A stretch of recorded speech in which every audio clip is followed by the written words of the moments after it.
alaikum. Donc, c'est ma troisième vidéo concernant le traitement des vecteurs ou bien des tableaux à une seule dimension. Donc, un autre problème avec deux autres algorithmes. Donc, le problème dit soit T un vecteur, c'est-à-dire un tableau à une seule dimension, composé de 20 éléments réels non triés. Donc, j'ai préparé un scénario. On suppose que notre vecteur a la composition suivante. Il est composé de 20 éléments, donc indiciés de 0 à 19. Et je suppose que notre vecteur est rempli d'une manière ou d'une autre, soit manuellement, soit par des valeurs aléatoires, rempli par des valeurs numériques réelles et non triées.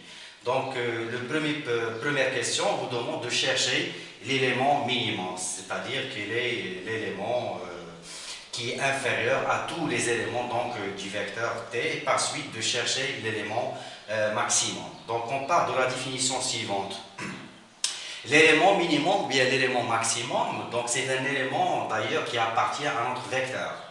En ce qui concerne l'élément minimum, donc il appartient à notre vecteur et il vérifie une condition, c'est qu'il est inférieur à tous les autres éléments. De même, le maximum, c'est un élément qui appartient à notre vecteur, mais qui vérifie une condition, c'est le fait qu'il est supérieur aux tout autres éléments ou bien à tous les autres éléments. Alors pour ce fait, on va poursuivre l'algorithme ou bien la procédure suivante. En premier lieu, comment peut-on chercher l'élément minimum et par suite, comment peut-on chercher le maximum. Donc on suppose que notre vecteur il est déjà déclaré, est déjà rempli. On va déclarer une variable compatible avec le type d'élément, donc une variable qu'on va dénommer min de type réel et qui va recevoir par suite le minimum de ces éléments. La recherche sera effectuée bien évidemment au niveau de notre vecteur T, donc indicié ou bien rempli par 20 éléments. Donc on suppose qu'il est déjà rempli et la recherche va exploiter un compteur ou bien une boucle for avec un compteur par exemple I. Donc le minimum il sera cherché et affecté par suite au niveau de notre variable min. Donc l'algorithme aura la structure suivante. Donc en premier lieu, on va considérer que le premier élément correspond au minimum par une affectation de la forme suivante.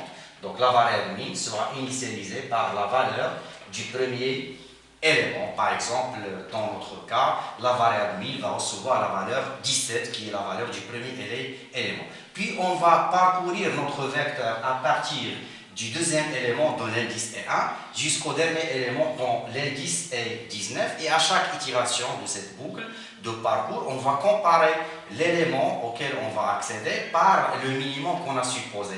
S'il est inférieur au minimum supposé, donc le minimum va changer vers l'élément qui a vérifié cette condition, sinon le minimum va rester stable. Donc dans le cadre d'une boucle qui va parcourir les éléments à partir du second élément dont l'indice est 1, dans notre cas il a comme valeur 15, et tant que le compteur n'a pas encore atteint le 19e ou bien le 20e élément dont l'indice est 19, notre compteur sera incrémenté par 1 afin de pouvoir parcourir les éléments à partir du second dont l'indice est 1 jusqu'au dernier élément dont l'indice est 19. À chaque itération, on va effectuer un test de recherche du minimum. Donc on va tester l'élément courant, c'est-à-dire le T de I.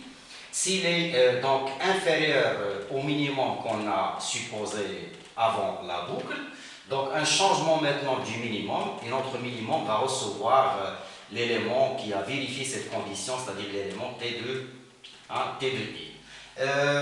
On vous demande pour répondre aussi à la seconde question, on souhaite chercher de même le maximum. Alors pour ce fait, on va utiliser ou bien déclarer une autre variable qui va recevoir ce maximum.